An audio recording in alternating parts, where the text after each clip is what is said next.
Hi everyone, welcome to Melissa's. My name is Robert Schiller. I'm here, thank you. I'm here at Melissa's Produce at the test kitchen for our annual holiday events. At this event, my fellow food bloggers and friends here in the media from LA have an opportunity to be a part of a contest where we open it up for an appetizer contest and a dessert contest. But me today, I'm with you here to talk about some of the exciting produce trends that have been happening based upon what consumers have been buying the last 365 days in comparison to the 365 days before that. As I mentioned, Melissa's is the largest variety supplier of produce in the United States. If you didn't know, we have over 1,500 different produce items, so that's a lot of items. You'll find our products at mainly the main grocery chain stores across the United States. We're located in all 50 states. We do business with the top 25 retailers. However, from a food service perspective, we actually supply food service here in Southern California and various stadiums across the country, like New York Yankees Stadium, Mets Stadium, the Flyers and the 76ers in Philly, the Dallas Cowboys there in Texas, and then all the stadiums here in Southern California. So if you're not buying our products in the local produce department, you might be enjoying them at the tables or at the stadiums. All right, so every year I put together, and this is common in the food industry, where we're putting together trends of what we believe or what we know what are going to happen in the coming years. The difference between the produce trends presentation that I give versus research companies, mine is based specifically on sales that have been happening. I'm not a gypsy. I don't look into a crystal ball and make up anything. I tell it like it is because it's based upon our proprietary software, Produce Pro, that measures the sales of our specialty produce for all 50 states. So let us begin. I have a great handful of some of the products I'm going to talk about here today in different categories. And so let's get started here. One of the most exciting fruits, though most people think is a vegetable, and I'm going to talk about it because it's actually a newer variety that is available to the United States, and this is called the tropical avocado. We introduced these to the United States just over 4 months ago, and it became an instant hit. As you see, it doesn't look like your regular Hass avocado. The Hass avocado is the most popular avocado available commercially here in the United States. Here in California, the avocados can cost you about $2, but if you're on the East Coast, they can cost as much as $4. So we thought that the Hass avocado needed a little bit of competition. We found a variety. It's out of the Dominican Republic, and the skin, when ripe, is green. So as you know, most avocados, the thing you know that it's ripe is it's soft to the touch. Now, how does it taste? It tastes somewhat similar to a Hass avocado. Now, this green avocado is not to be mixed up with the other green avocado that you see on the East Coast that grow out of Florida. I think they're called slimcados. They're much larger in size, but this one is more, just a little bit bigger than the Hass. This is how the taste difference between the avocados. So the Hass avocado contains a lot of oils. The slimcado, the large green one from Florida, it doesn't have a lot of oils. I would think it's more water-based than oil-based, but the Hass avocado is very oil-based. Now this variety, which is called the tropical avocado, is like 80% oil-based, 20% water-based in terms of flavor profile and texture. But you have an avocado that doesn't cost $4 each on the East Coast. So we're really excited about these. They come out of the Dominican Republic, and again, the key thing about this type of avocado, and it's marked tropical avocado, is you wait for it to soft to the touch, which is usually about 2 days at shelf life.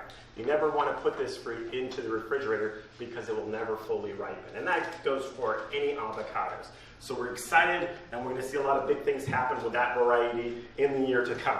Next, looking at the tropicals.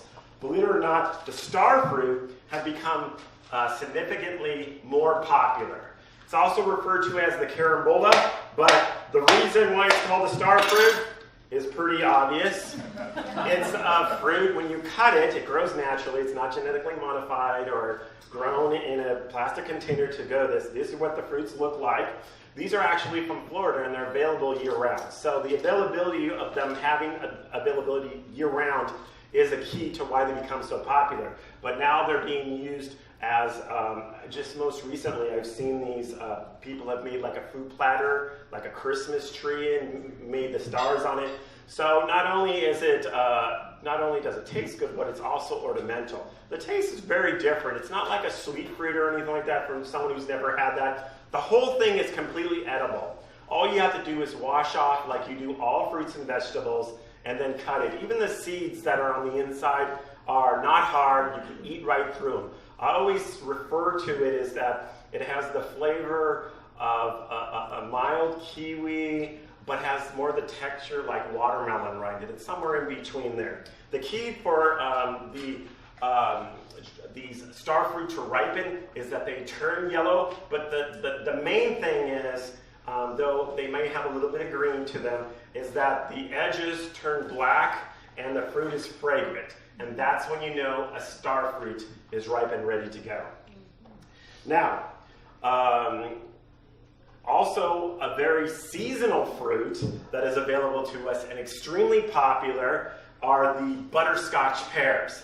The butterscotch pears come from Korea. They're the largest of the Asian pear variety. They're grown in South Korea, and they're imported during the months of November through about February, early March.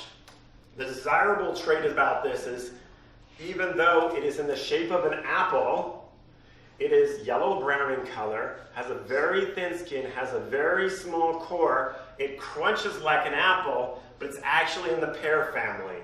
And believe it or not, like 90% of this fruit is entirely edible. It doesn't have a core like a regular pear or apple. It's a very small core with a little few seeds, so a little goes a long way. But I think one of the most popular things about it, because it's a tasty fruit, is that it's a fruit you can actually, unlike other pears, you can actually put it out on a cheese board or a platter or a fruit crudité with other fruits, and it's the only pear that doesn't oxidize. So that is really cool, because usually you don't see pears, unless they're little baby pears, on a cheese or fruit board, because they would turn brown automatically, and these don't. And that's why they've become so popular to look forward to. Next up, the number one sold variety of vegetable in the United States are potatoes. Mainly you refer to them as roots or starches. The particular category of potatoes that have been trending have been the smallest sized ones, and we refer to them as Peewee. The two most popular Peewee varieties is the Ruby Gold and the cousin to it, which is the Dutch Yellow Potato. The Dutch Yellow Potato is our signature variety. It's the variety that never turns green on the skin. You know, on many baby potatoes, when you set them out on the counter or in the kitchen, and they get fluorescent lighting or sun lighting on them, the skin turns green. That never happens on the Dutch Yellow Potato and the Ruby Gold potatoes, because the Ruby Golds are actually the cousin to the Dutch Yellow Potatoes. And it's so funny, because the backstory behind this is the Peewees, they naturally occur. When you pull up a potato root, all the rootlets come underneath them as what they grow. You know, they multiply like bulbs, and it's the potatoes.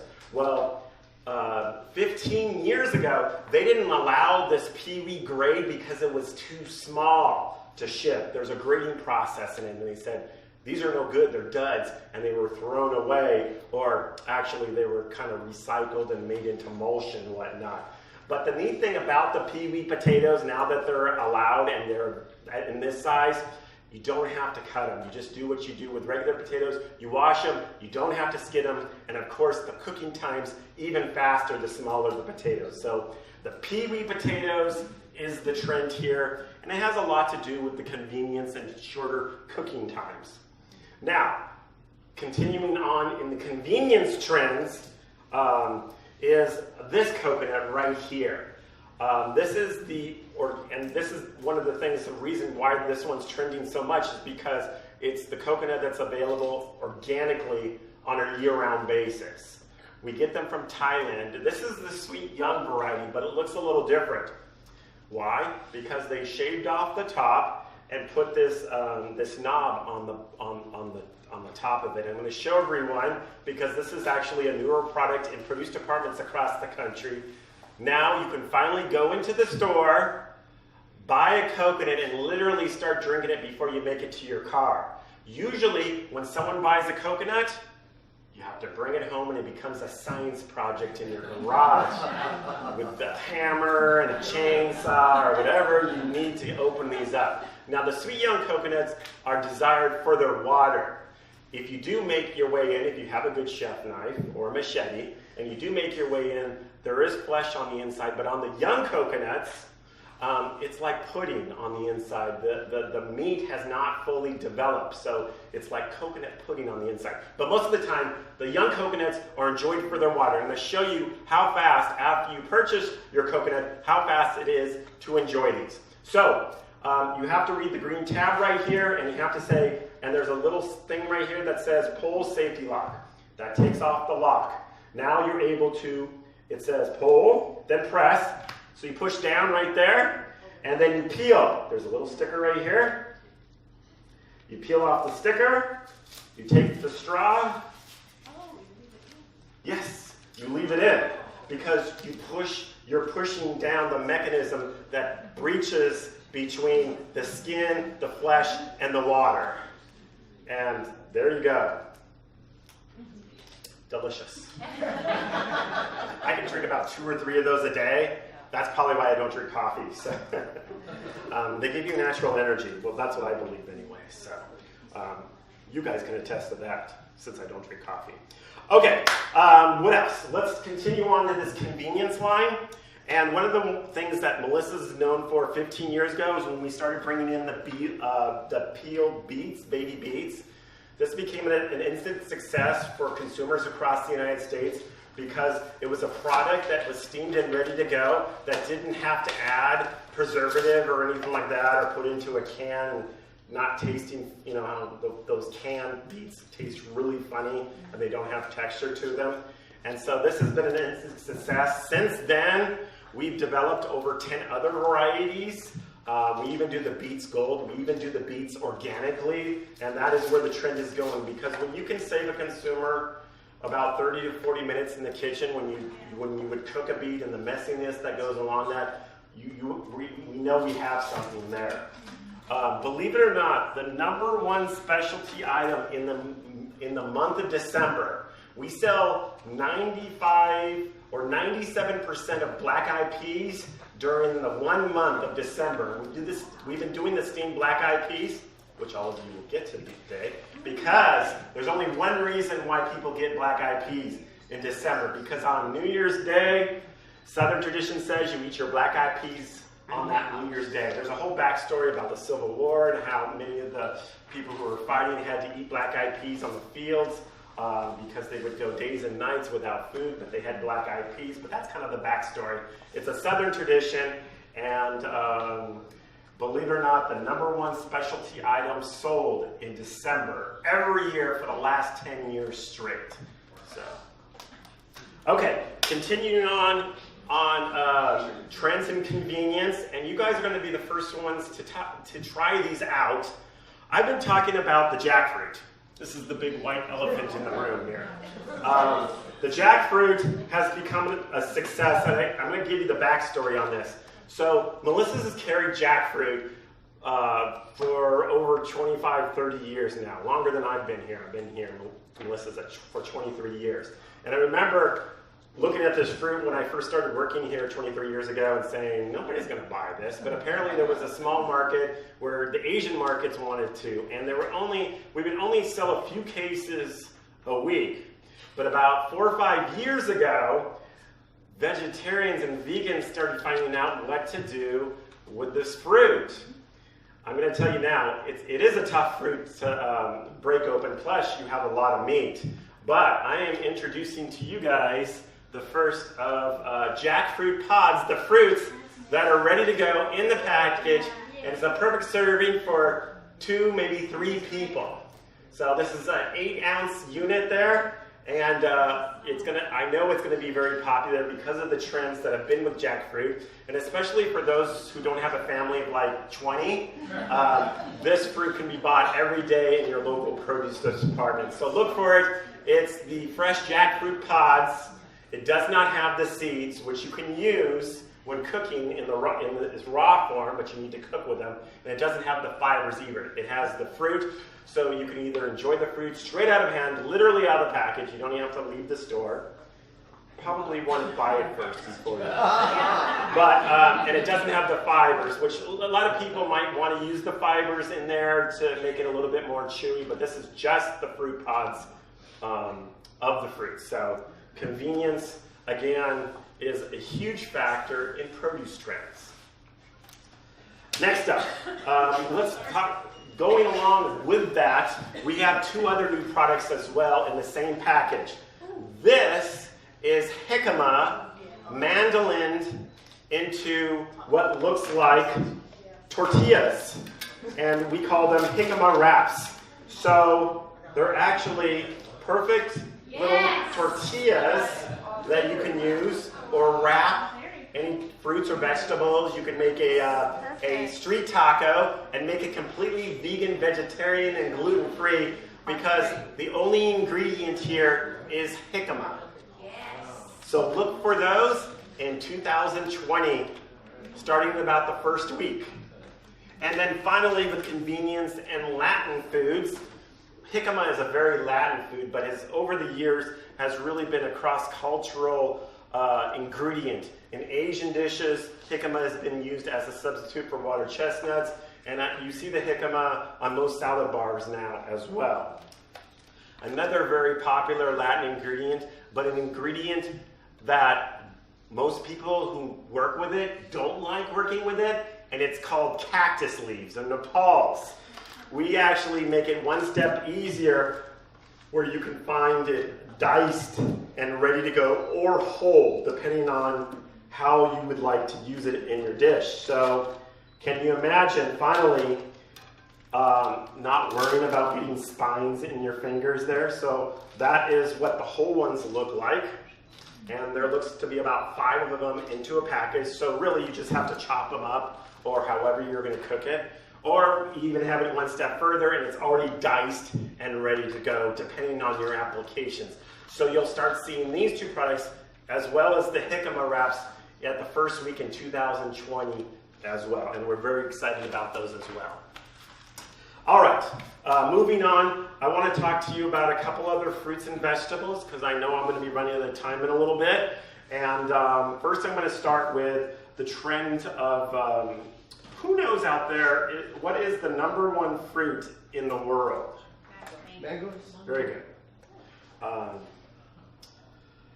It is the #1 fruit in the world, but here in the United States, it's like number 14, number 13. So what does the rest of the world know that we don't know? And there's over 100 different varieties of mangoes that are available to us in the United States. How many? There's over 100. However, in the United States, there's only about 10 varieties that are commercially available. Most mangoes are actually, it's an imported crop because we don't have the tropical weather that most mangoes desire.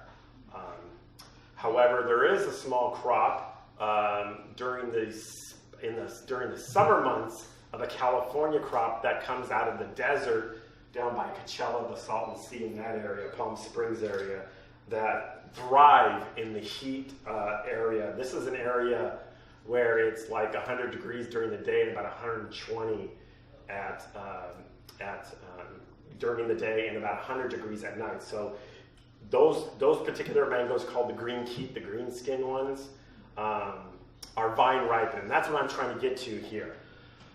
Come 2020, Melissa's will have what is called the Soprano Mango. I have it spelled there, S-A-P-U with a Indian mark, R-A-N-A. It is going to be a mango that we have tree ripened, or what commonly is known in the trade as conditioned. So they actually condition, fruit that are conditioned like bananas and avocados, because if you took like a banana or avocado off a tree, it would take several weeks for it to ripen up. But there's a conditioning in which you use ethylene to increase the ripening process. So the one thing that I'm trying to get here is that when you go into a produce department, more often than not, you're going to get a mango that's like rock hard, and it may take like 4 or 5 or even longer to ripen up. But we're going to have mangoes that are going to be able to, when you get to the store, that are going to be vine ripened, treated in that they're in a natural processing way, so it's not cold or hot water treated, because that's how they do most of the fruits that are brought into the United States are cold or hot water treated to make sure that the sap is cleaned off and there's no bugs or anything on the outside, because when you pick a mango, it naturally saps. So through that process, when you cold or hot water treat it, they have to be taken off the vine really early before they sweeten up. But the Soprano variety that we're going to be handling is a preconditioned variety, and it's going to be soft and ready to go. The one that I have in my hand right now happens to be the best tasting mango right now that are available to the United States, and these are the ones that are out of Australia. These are a vine ripened variety that are preconditioned, and you're going to enjoy them because you're going to go home with them. And the season is short, starts in November, and goes through about February. And this is usually the time right now in like December and January where a lot of the mangoes are not desirable and they're rock hard. You're definitely going to enjoy these. These ones are actually the Australian mangoes that we have are R2E2 variety. The other ones that we do carry are the Kensington Pride. We also carry a Keep towards the later of the season there. But mangoes, they're something that the rest of the world understands that we don't understand in the United States, and it's very excited that we're going to be seeing some more mangoes available to us in the marketplace, because I love them. Okay, another fruit that I'm really excited about this year that became an instant success when we introduced it earlier this year is the Sheraton Melon. The Sheraton Melon is a French variety. We grow them now. Instead of just growing them in the summertime when we have melon varieties during the months of May, June, and July, we now have a source to have them imported in on a year-round basis. This is like the standard cantaloupe when you go to France, but it's the Sheraton. It's a personal size melon, so you can share it with one other person if you like. You don't have to share it. It's a smaller size. It's distinctive because of its shape, its green striations, and one thing that shows that melons are sweet are the sugar cracks, which is very prevalent over the skin of this variety. It is an orange flesh variety, and if you like cantaloupe that is super sweet, this is the variety you like, because a lot of times cantaloupe and honeydew in the markets right now kind of taste cucumber-ish. They don't have a lot of flavors, but you'll never fail with Melissa's Sheraton Melon there, so that's very exciting. Another exotic fruit that is a seasonal variety. We have it about 4 or 5 months out of the United States, grown mainly in, these ones are from Florida, but we also have them grown a lot here in California during the fall and winter months. Now in the early spring, late winter, we get the main variety of passion fruit out of New Zealand, and that season goes until about Mayish. So there's in between the growing areas, between domestic and import, there are gaps. But these fruits, when you said passion fruit, most people have never seen the fruit itself. The fruit has bright yellow and green seeds on the inside. It is extremely juicy. I always say to this fruit, is a very concentrated fruit because a little bit goes a long way. You don't get a lot of fruit on the inside, but like I said, a little goes a long way, and that's why they're so popular in drinks and smoothies and whatnot. There's an interesting thing about the passion fruit that tells you that it's ripe. Not only is it very fragrant, the key to a ripe passion fruit is that you want it to wrinkle up almost, because this is smooth, this just came out of the refrigerator. You don't want to open it up and eat it right now. It'd be extremely tart. You want it to get sweet, and the way to do that, you sit it at a room temperature for about 3 or 4 days, and the fruit will start looking all wrinkly like a prune. Then you know they're ripe and ready to go because the sugars will come out and make the tart sweet. And this has been a tremendous trend throughout the United States. One last one that I wanted to bring up during the presentation here is rambutans. And the rambutans, most people think they're actually sea urchins, but they're not. They're actually related to the lychee and the longan. Rambutan in Thailand means hairy, hence the name, so they're not spiced, you know. It's an actual fruit that grows out of a tree, and they're available now year-round, and we actually multi-source them. They're even more popular than lychee, because lychee is only available about 5 or 6 months out of the year. How do you open up one of these? Pretty easy. You can use a knife and score it all the way around, which is very easy to do like that. On the inside is the white translucent flesh. You pop that in your mouth. It has a white seed. Don't eat the seed, it's too big. And enjoy the flesh around it. It has a very similar quality to it, to the lychee and the longan.